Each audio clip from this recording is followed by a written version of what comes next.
Welcome to another exciting episode on Pious Football, where I bring you the latest in transfer news. We do a tactical analysis of games and also talk about pertinent issues around football that you don't hear on mainstream European media. Now, it's been a while, but Pious Football is back for this weekend.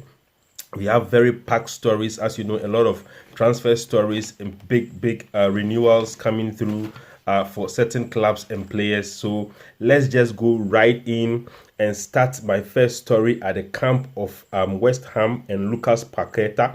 Now, remember that Paqueta was a subject of interest for Manchester City. The interest in Paqueta actually increased the moment that City realized that Kevin De Bruyne, in that first game, league game of the season, that he got himself injured.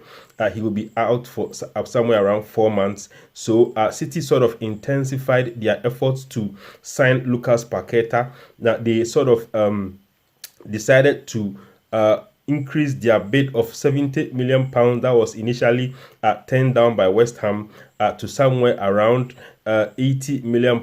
But they realized that West Ham was looking for somewhere around more than 85 million total package to release Lucas Paqueta. Now, the news coming in right now is that Manchester City have cooled their interest. Actually, they have walked out of negotiations to sign Lucas Paqueta. Now, what is the problem? Now, the inside information coming through is that Paqueta is actually under investigation, is allegedly under investigation for sports betting. Now, if you know anything about betting in the Premier League, you know that it is strictly prohibited. It is not allowed. Clubs are not allowed to sign contracts, professional contracts, deals with betting companies. Players are not supposed to be engaged in betting or any form of betting whatsoever. Remember the issue of Ivan Toney, who was banned for 8 months for betting. He's been now found to be sort of addicted to betting, going through a rehab set up by an organization related to the Premier League. He's been banned for 8 months and he will be back probably somewhere in January next year. So if Paqueta is currently under investigation, no charges have been leveled against the West Ham midfielder, but the Brazilian is deemed to have made that bet somewhere in Brazil. As to whether it is related to the Premier League or not is still currently under investigation. So West Ham will hope and pray that Lucas Paqueta is not charged by the FA for engaging in betting or any form of betting whatsoever. So the betting incident by Lucas Paqueta is currently the reason why that Manchester City have walked from the negotiation table. That is the inside information coming through. They believe that if Paqueta is found guilty, he could, spend some time in the sidelines, and it will be counterproductive for, signing a player of such, at such a price above £85 million to sort of be a replacement, not necessarily a replacement for Kevin De Bruyne, but sort of, to step in the shoes of Kevin De Bruyne, and then he's going to be charged by the FA for betting. It's going to cause problems. It doesn't make any sense. So currently, that is where it stands now. City have cooled their interest. They have walked out of the negotiations for Lucas Paqueta because of the links to betting and that he is under investigation. That is one side of it. Another side is that they are not willing to pay more than £85 million that West Ham are demanding for Lucas Paqueta. So either case, City are moving on. Also at the camp of Chelsea, the big news coming in, as it was, the news was all over the place that they were going to sign Romeo Lavia after completing the deal for Moises Caicedo. Remember, Romeo Lavia has always been linked to Liverpool. On this episode, we did it day in, day out. Romeo Lavia, Liverpool heckling over the price for Romeo Lavia for weeks. Now the player has surprisingly joined the Blues. He's signed a 7-year contract, 19 years old, so he's going to be there for quite a while. And the deal is that he's going to go for somewhere around £58 million total package. The price is £53 million plus £5 million in add-ons. So Romeo Lavia is to Chelsea now, a done deal. Medical has been done, so the player might probably play his first Premier League game maybe somewhere on Sunday. I think that is when Chelsea play, I think, West Ham or so. Yeah, so it's going to be interesting. Now Liverpool, on the other hand, have been forced to look elsewhere. Now the story of the replacement that Liverpool have brought in to, you know, kind of stand in as a defensive midfielder when they lost Romeo Lavia will come shortly. Also, I want us to go to Bayern. You remember Bayern signed Harry Kane, the big deal of the summer probably, and you know, his first game for the team in the Super Cup wasn't really the sort of welcoming gift they wanted to give him. They lost 3-0 to RB Leipzig in the German Super Cup. But in his first Bundesliga debut, he scored a goal and made an assist. So now the goal he scored is not the goal that you see in the picture. Now that goal is a different goal. This is a goal in the Bundesliga that he scored. So I mean, Harry Kane, you know, starting, you know, firing on all cylinders in the Bundesliga. Nobody actually expected him to do less than what he's done now. So yeah, big news coming in is that Harry Kane has hit the ground running in the Bundesliga. Also in the camp of Newcastle United, they keep making very exciting signings. They've signed a very young player, Lewis Hall. Now, remember, Lewis Hall is a Chelsea academic graduate. He's been playing very well. He played under Thomas Tuchel somewhere last season. He's one of the bright spots of a very fading Chelsea team last season. But now Lewis Hall was deemed to, you know, be surplus to requirements at left back. Remember, Chelsea have a lot of left backs at the moment. They have Matson, they have Cucurella, they have Ben Chilwell, and so I mean, they have spoiled for choice in that position. So it is no surprise that Lewis Hall has moved to Newcastle on loan. The surprise here is that the loan deal has a clause with an obligation to buy for £35 million. So that means that Lewis Hall might probably not come back to Chelsea. There is an obligation clause for Newcastle to activate next year for £35 million. So Lewis Hall to Newcastle is now a done deal. The player will join Newcastle and will be playing there permanently from the 2024-2025 season. Also at the camp of Italy. Now the Italian FA. Remember, in one of my episodes, I said that Roberto Mancini has resigned from the position of Italian manager due to disagreements in playing style and also sort of the collapse that he's making. You know, the Italian national team for some time now have not been doing well. Remember, I told you in my earlier episode that they won the Euro 2020, which was held in 2021. It was a very big occasion for Italian football. Unfortunately, after that, they've not really done well. They failed to qualify for the World Cup just held in Qatar. So, I mean, they're sort of trying to rebuild the national team from scratch. Remember, big names like Bonucci, Chiellini, Barzagli, they've all retired from the national team. So, I mean, it's good that, you know, they are bringing in another experienced manager to replace Roberto Mancini in the name of Luciano Spalletti. Now, Luciano Spalletti is the manager who just won the league, the Serie A for Napoli, historic season for Napoli, winning the Serie A for the first time in 35 years since Diego Armando Maradona won the trophy for them in the early 90s, I think 1990-91 season. So yeah, big news is that Spalletti, you remember, he stepped down as a coach of Napoli because he complained of a burnout. He wanted to rest. He felt that he spent a lot of time working, and he needed some time to rest. Now the news coming in is that he's now the Italian Italian national team manager. So good news for the Italians. He's a very experienced coach, very good technical brain. So I'm sure that the Italian team will do well going forward. Also in the camp of Chelsea, now the big news, the surprising news that I go online today to find out is that Chelsea are interested in signing Florian Balogun. Now, those of you who don't know Balogun, he is an Arsenal player.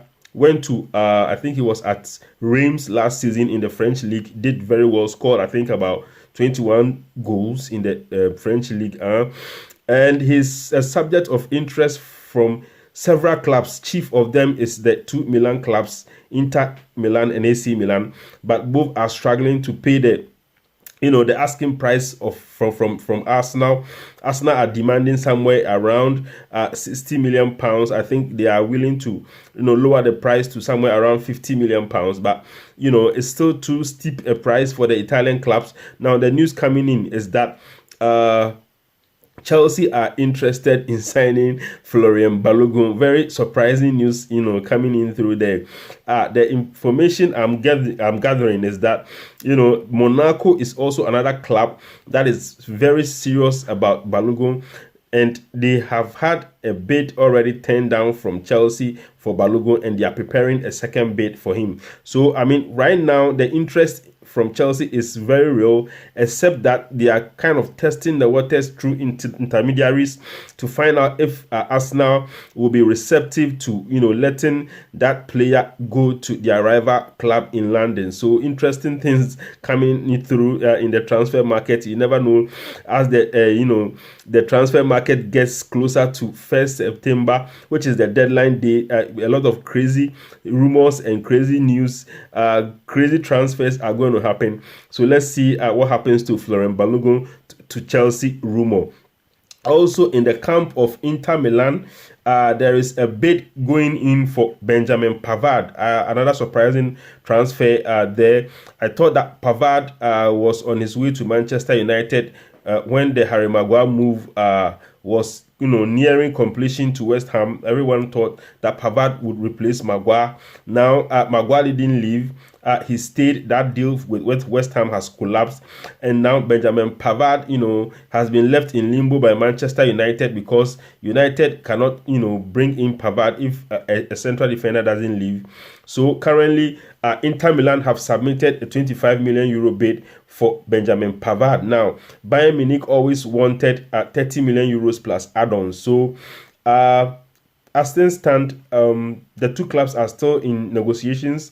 Maybe something might happen. It looks positive that just 5 million pounds, 5 million euros in evaluation between the two clubs to reach an agreement. So I'm sure that Pavard to Inter Milan might happen very soon than we anticipate. Also at the camp of Bournemouth, now they've signed a very big player, Tyler Adams. You remember this player was on his way to Chelsea, and then all of a sudden the move collapsed. Chelsea complained about injuries. The player got angry, spoke on social media, rebuffing Chelsea's statements, saying that he's very fit and that Chelsea are unprofessional for disagreeing, just changing their mind all of a sudden to sign him.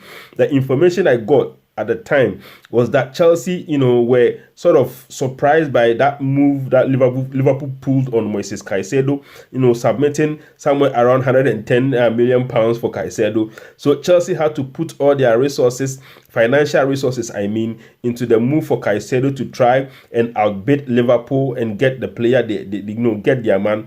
And so they ditched Tyler Adams at the end, in the middle of the river, and then decided to go for Moises Caicedo. So they put all their financial might on the Caicedo deal and decided to ditch Tyler Adams to his fury.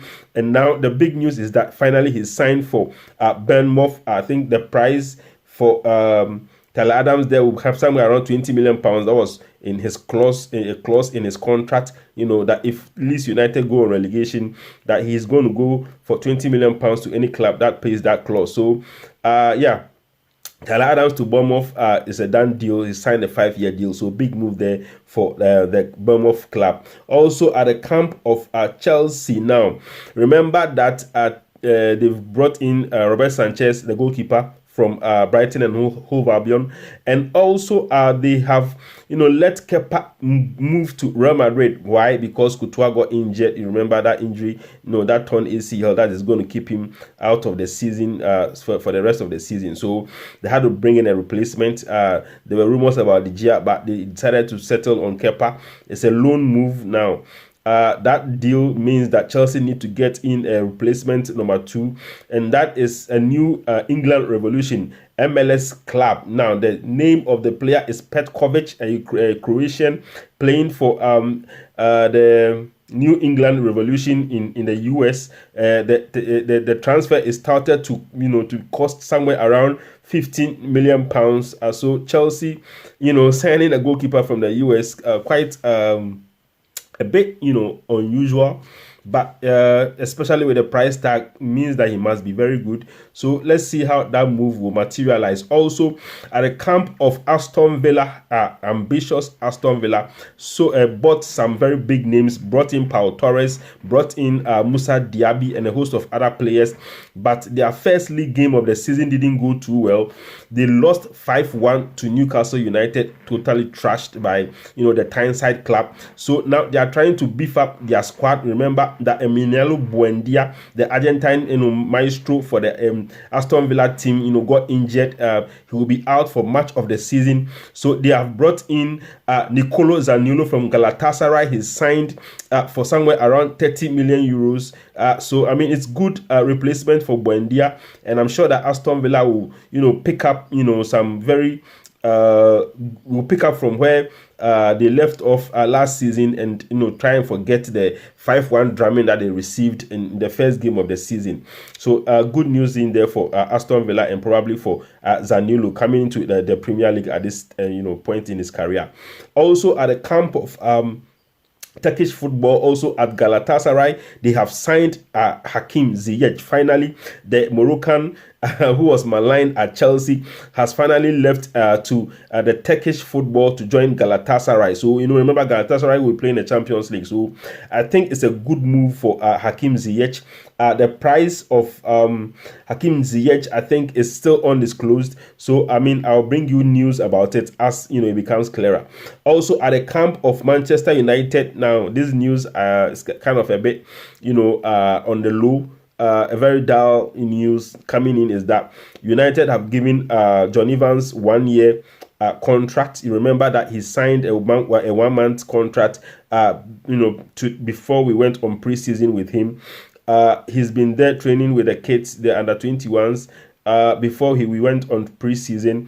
The idea was that he was going to train with United for the chance to play with a new club. Now, no club has come forth, which is quite surprising why we would offer him a 1-year contract to play in the team.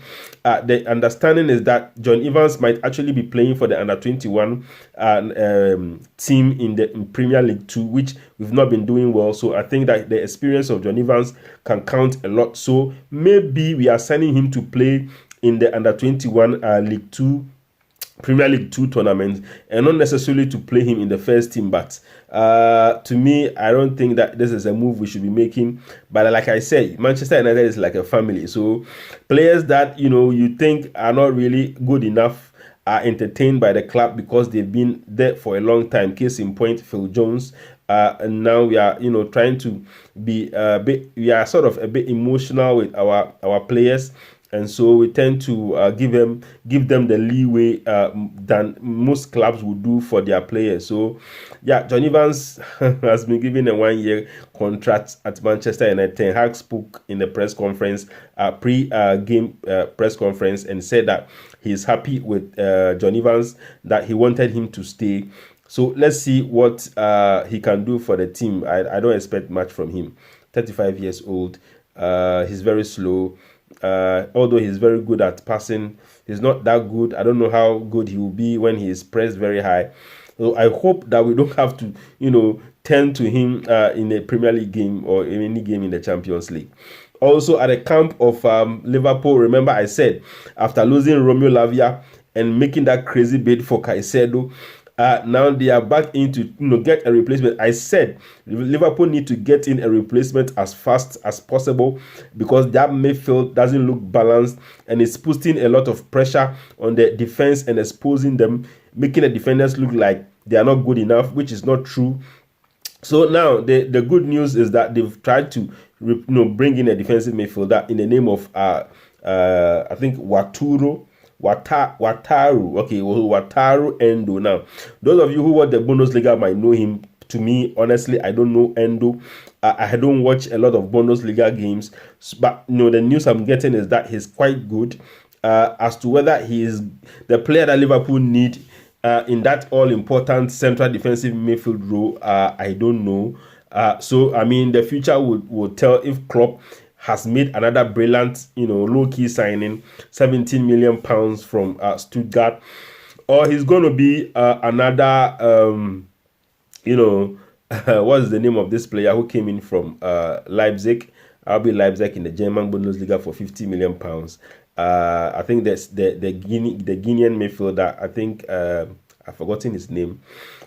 He was very disappointing, although you can't really blame him because he had a lot of injuries.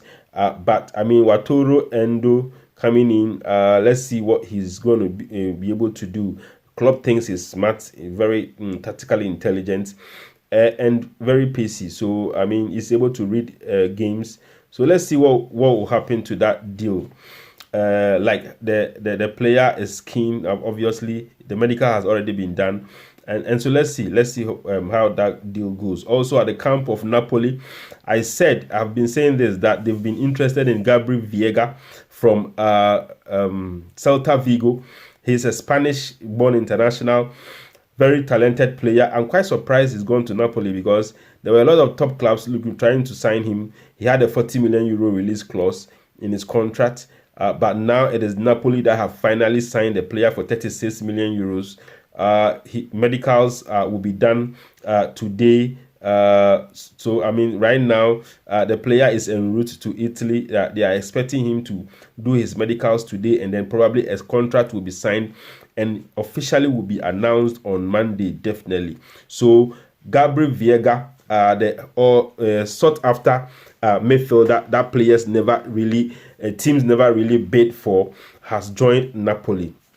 Also at the camp of Kudus, the Ghanaian super maestro, Mohamed Kudus. Remember, a host of other clubs, many clubs were looking to sign him. There were rumors about Arsenal. There were rumors about Chelsea. Brighton actually, bid a 40 million euros for Kudus. That was accepted by Ajax.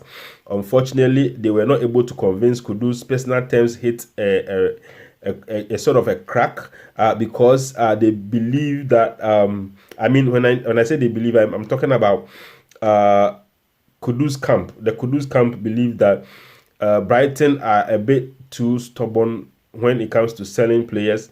Mohamed Kudus sees his career at Brighton to be sort of a stepping stone, like he's sort of passing through. He wants to play for a bigger club, so maybe he was looking at playing for Brighton for about 2 years and then making a big money move to one of the top 4 teams in the Premier League. So they wanted to put in a release clause somewhere around 40 or 50 million pounds, but Brighton were not having none of it.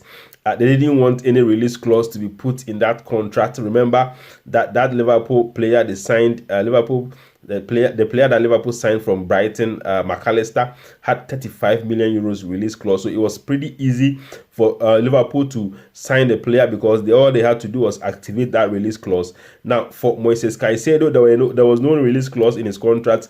So, you can see the outcome. It was a total long drawn out negotiations, with a lot of drama that the Kudus camp don't want to have around them. So they decided that, you need to put in a release clause clause. Brighton said no, that deal collapsed. Now the news coming in is that Kudus is a subject of interest from West Ham, but it's still at the early stages. West Ham currently are talking to Ajax through intermediaries. The two clubs are not, having any direct contact, but the interest is real from West Ham. They are very serious about signing Mohamed Kudus. I am hearing that personal terms are progressing very well, so that means that West Ham might have to put in a release clause in his contract, which is something that the Kudus camp are very particular about. They insist that a release clause must be put in there. So, I mean, if you look at the issue with Declan Rice going to Arsenal and now Paqueta, West Ham trying to get more than 85 million pounds for Paqueta, a player they bought for around 50 million pounds from Olympique Lyon just last season. So, I mean, if you look at the way things are, the Kudus camp are playing very smart, and I support that move, to have a release clause in Kudus contract. So let's see if Kudus to West Ham will materialize. Also, at the camp of Konstantinos Mavropanos is a Greek central defender. Remember, a center back from Stuttgart. And the news coming in is that after the collapse of the Maguire to West Ham, they decided to focus on another central defender, and that name is Mavropanos Konstantinos. He plays for Stuttgart. So, I mean, it's almost a done deal. There were Italian clubs interested in him, but those Italian clubs have now cooled their interest as they believe that the player favors a move to West Ham. And so, currently, West Ham are in the driving seat to try and conclude a deal. So, let's see how that move to West Ham will materialize for Konstantinos Mavropanos. Also, at the camp of Al Hilal, the famous Al Hilal from the Saudi Pro League, buying, very big name players, have now, sealed another deal for another big name player in the name of Bono. Now, Bono, as remember him at the World Cup with Morocco, was very phenomenal. He also won the Europa League with Sevilla, so, I mean, he's had a fantastic year. Now, the news coming in is that Sevilla have sold him. Now, he's been bought by Al Hilal for around 21 million euros. So, another big name at the height of his, prowess has been sold to the Saudi Pro League. Now, that shows you the might and the sort of confidence that the Saudi Pro League clubs are now having to try and get some of these players. Now, let's see if Al Hilal will win the Saudi Pro League. Now, they also have to contend with Al Shabab, who are also signing very good players, and also Al Nasser, where Ronaldo is. So, a lot of focus on the Saudi Pro League now. So, let's see how that move will materialize for the goalkeeper. Also, at the camp of Crystal Palace, that's another transfer saga that was getting, that was getting hot, but has finally been cooled by the news that, Michael Olise has renewed his contract with Crystal Palace after Chelsea were pounding at the door of Crystal Palace to, steal the player. Remember, the player had somewhere around 35 million pound release clause in his contract.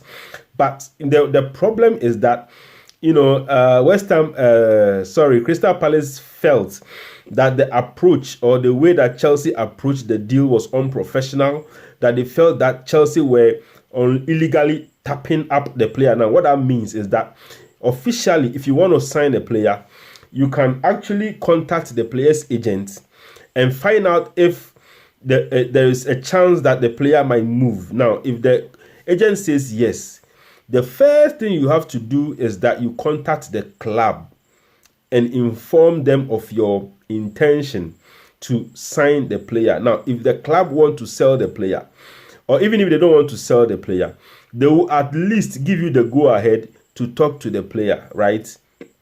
What the Chelsea camp did was that they started talking to the player without the club's notice. No, their intention was that we will just, trigger the release clause and then get Michael Olise, playing for us. But, Crystal Palace felt that was not how things are supposed to be done. And so they were planning, with their lawyers, the lawyers at Crystal Palace, to try and, report Chelsea to the Premier League board. Now, that move sort of push the Chelsea team a bit back. The transfer team of Chelsea, they've been very busy this summer, signing almost everyone. Now, what happened is that the Chelsea, the threat coming in from Crystal Palace Liga team sort of pushed Chelsea's approach a little bit back. And then I don't know what happened, but it looks like Crystal Palace sort of convinced Michael Olise to sign a new 4-year deal. I'm sure that there is another release clause in that new deal that will allow him to leave to any club that comes forth that he is interested in. So fingers crossed. I'm sure, and I know that Michael Olise will definitely leave the club next year or next summer. He's definitely going to move, and I'm sure that Crystal Palace put in a very high release clause, somewhere around probably 80 million pounds, to try and get something out of it. They convinced the player that, look, you cannot leave for 35 million pounds with this sort of quality that you have. So please look at what we've done for you, and repay us by signing a 4-year deal and putting in a bigger release clause. We would definitely let you leave for when a club comes next summer. And I think that is the deal that Crystal Palace have struck with Michael Olise in the background. Also, my last story for today, another important deal that has been renewed, is that Portuguese central defender, a talented central defender, Goncalo Ignacio. Now this player is a super central defender. He's a left-footed ball-playing centre back. One of the players that I think that the top teams in Europe will be scrambling for in the next 2 years, probably even next year. Now they've put in a new release clause of 60 million euros, which is quite low. So I mean, if you are a club like PSG or Chelsea or maybe Arsenal or whatever, you're looking to sign a central defender, Goncalo Ignacio is the name. I'm sure a lot of scouts on the various teams, top teams, have his name on their list. But he's renewed his contract. Very important for Sporting, to have him stay at the club for 1 more year. So yeah, that is about it for today. The stories were very exciting. I enjoyed myself. It's been quite a while, but I am back for the weekend. But I will not be available for the weekdays, but I'll still be here by Friday next week. I'll be coming back full blown with full force, with full fire on Pious Football. So stay with me on this YouTube channel. If you've not subscribed, please hit the subscribe button right now and subscribe and get daily updates. Get updates every time I upload a video or a session, and also like the video. Okay, don't forget to like the video. Thank you very much. Bye.